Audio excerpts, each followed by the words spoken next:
আসসালামু আলাইকুম। একটা ভিডিও নিয়ে আসলাম, সেটা হলো আপনার বিশেষ কিছু বার্তা। এই বার্তা হলো, আপনার সবাই চিনেন 24-এর আন্দোলনের সময় ব্যারিস্টার ফুয়াদের অসাধারণ ভূমিকা এবং তার যেই জ্বালাময়ী বক্তব্য যেটা ভাইরাল হয়েছিল।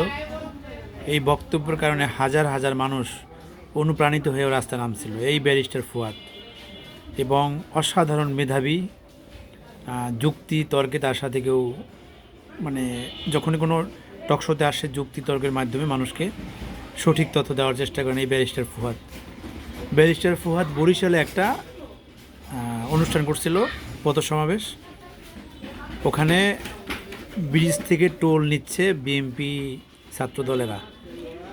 তো ব্যারিস্টার ফুয়াদ বলছে কোনো চাঁদাবাজি চলবে না, এখানে যারা টোল নেয়, যারা চাঁদাবাজি, তাদের বিরুদ্ধে কঠিন শাস্তি হবে বা কঠিন ব্যবস্থা নেওয়া উচিত প্রশাসনের। এই কথা বলার কারণে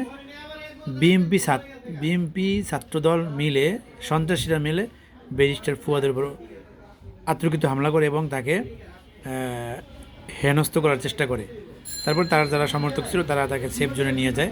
তো ব্যারিস্টার ফুয়াদের অন্যায় একটাই, সেখানে চাঁদাবাজির বিরুদ্ধে কথা বললো, সেখানে দুর্নীতির বিরুদ্ধে কথা বললো। দুর্নীতির বিরুদ্ধে, চাঁদাবাজির বিরুদ্ধে যেই কথা বলুক, তৈলে বিএমপি সমস্যা। আপনি দেখেন, হুজুররা এখন ওয়াজ করতে পারে না। ওয়াজের ময়দানে যখনই চাঁদাবাজির বিরুদ্ধে কথা বলবে বা চাঁদা নেওয়া দেওয়া এই বিষয়ে কথা বললেই বিএমপি সমস্যা।